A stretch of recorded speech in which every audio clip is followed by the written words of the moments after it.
So I just took delivery of my Teeter Fitspine LX9 inversion table that I purchased directly from their website. It cost me around $550 and that included shipping.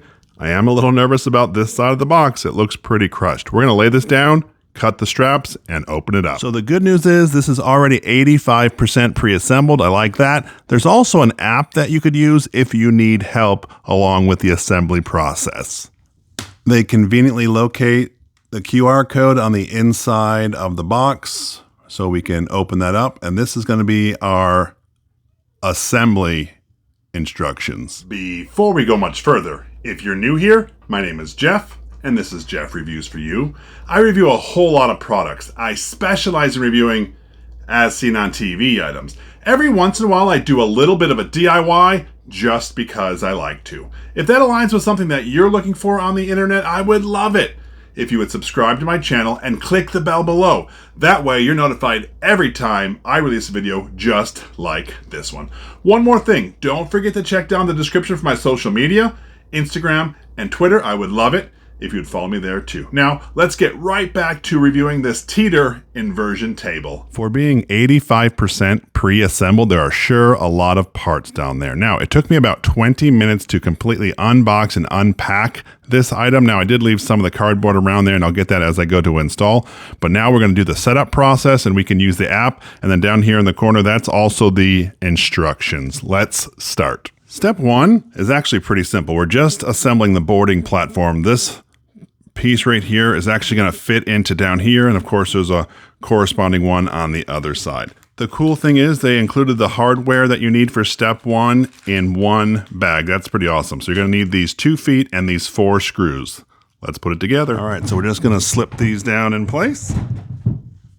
Here are the 2 screw holes we're going to put the screws in. So the bottom one just gets the screw itself. The top one, you actually put the screw through the foot and then put the foot in. They also include this Allen wrench or this wrench to help you screw it in as well. Let's start that. As I was trying to screw this in, the screw holes would not line up. So I actually had to separate the 2 pieces by about 1/4 of an inch just so the screw holes lined up. Now that I've got that started, let's screw it in all the way and tighten it up. Do the same thing for the bottom one and then move to the other side. Once you're done screwing in the screws at the bottom of the platform, you can now stand it up into an A-frame, and there's one more step to do before we can go on to step 2. If your Teeter does not have the storage caddy, you actually just skip this step and go right on to step 2. Now we're gonna grab the left arm, our storage caddy. There's a little baggie with just 1 screw, and then of course, a screwdriver. I know this is the left side because they've labeled it with the letter L. So what I'm gonna do is I'm gonna put the storage caddy right over top this bolt part right here.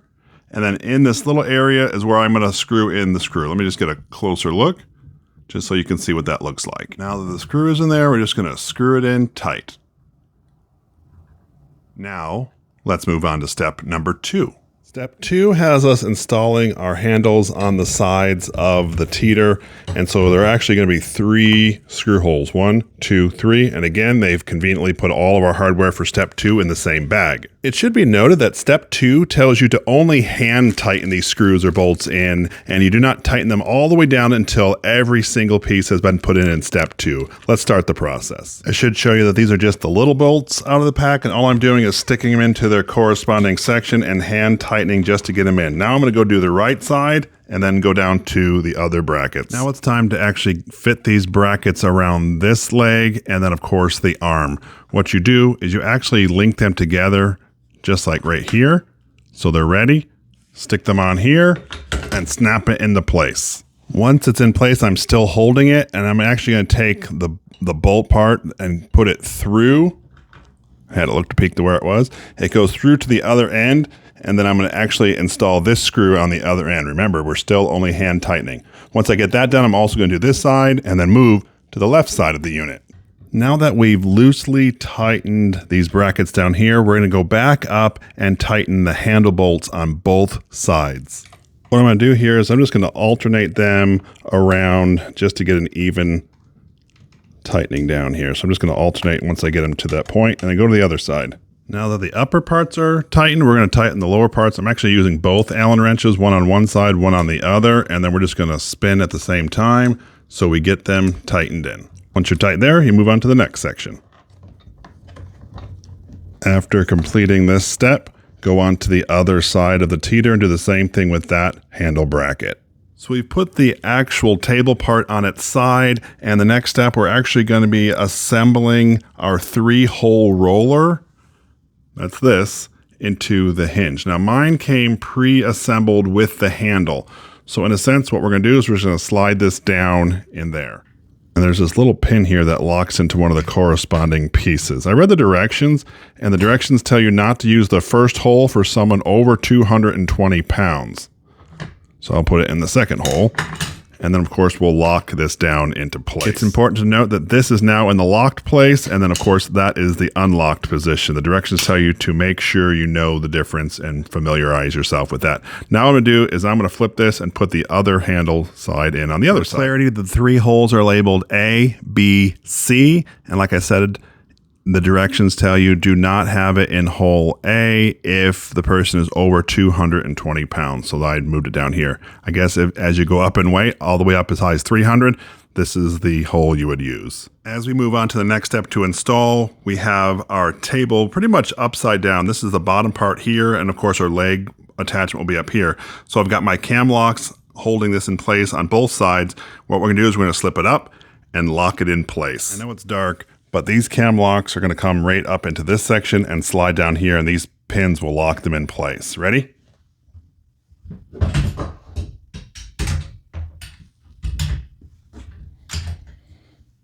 All right, I'm in place on both sides. All right, so here we go. Putting it on there, slide it into place. Now we want to make sure that clips back out and locks it in, just like that. It's supposed to do it all by itself, but if it doesn't, make sure you flip that back up. Just to show you what it was like on the other side, that one clicked right into place. Once we have the table installed, the directions tell us that they want us to actually test it to make sure it flows and stays in place. So it looks like it flows freely and is locked in securely. It's now time to install the main shaft right here into the bottom of the table. All it is a pull pin. I'll get you a close-up view of that. Here's the spot where you're going to insert the main shaft. Now this part you just pull out. You see how that pin went all the way back through? And then when you get it to the height that you want it, you can let it go and it comes out the other side and is locked in. Here we go.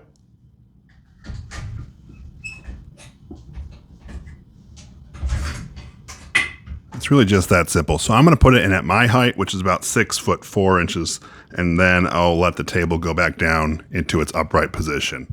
All right, let's install the optional lumbar support. You can see I have these 2 clips that will actually correlate to one of these spots, and of course the upper one goes to one of these spots. So let's put it in the lowest one, bend it forward. Now what I'm going to do is I'm going to have to bend up the lumbar support just to fit it in to the spot, but there is your optional lumbar support. Let's talk about these acupressure nodes. Now these are just an optional attachment to have extra pressure applied where you might need it most. Now the directions actually tell you to take this black part out, bring it around the back and screw it in. I find it easier if I just stick it in, turn it a quarter turn and just keep going as I'm holding it now on the back. Just makes it a whole lot easier for me to insert these. I'll show you that again. I'm going to put it in, twist, I'm going to hold the back now and keep going. And now that thing is locked in place. It's time to attach the head pillow. So these little pieces right here will actually fit into either the left or the right side. And you just push them down on this end and you pull through from the other side.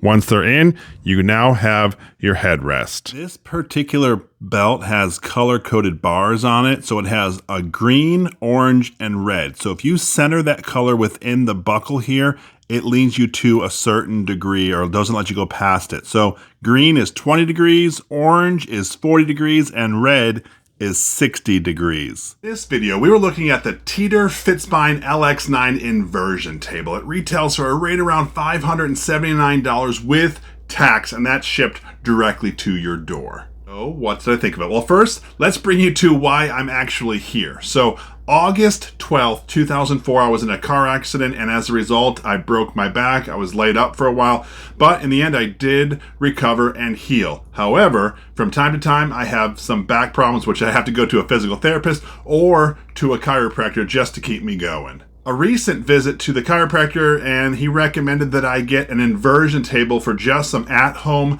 therapy to get me along the way, like if it's over a weekend and I can't come in or so. So then I looked them up. There are a lot of choices out there, but in the end, I chose a Teeter because it was the only one that was FDA approved. And I like that because, well, this is a registered medical device, therefore I can use my FSA, and that's exactly what I did. So I'm just starting out using this inversion table, and I will do a subsequent follow-up video down the road to let you know how it's going. So I'm keeping mine right on green. It's strapped in. When I set it in at 6'4", I did the lean back and I sort of got stuck and I had to push myself, and I got into the recline or the inversion part, and it was going okay. 3 minutes or so was what was recommended, so I tried to go back, except it wouldn't go. I tried to put my hands forward. Nope, wouldn't go. I ended up having to pull myself forward and get off the machine.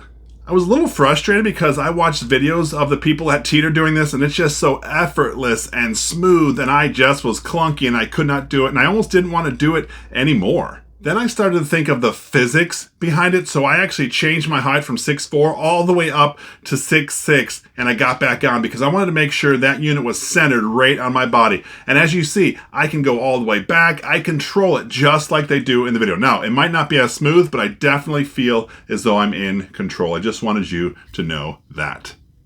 Now, I'm brand new at using this, so I use it between 1 and 3 minutes, depending how I feel. I have noticed a few times that, well, it felt as though the blood had rushed to my head, or that I felt really, really congested. I thought that was strange, and my thoughts are that that will get better over time, but we'll follow up in a subsequent video to discuss that if anything changes. Just for fun, with a spotter, I tried complete inversion, and it was the most terrifying thing that I've ever done. I was like, please, tip me back up, tip me back up. I hopefully will get to that on my own, but definitely not recommended at the beginning.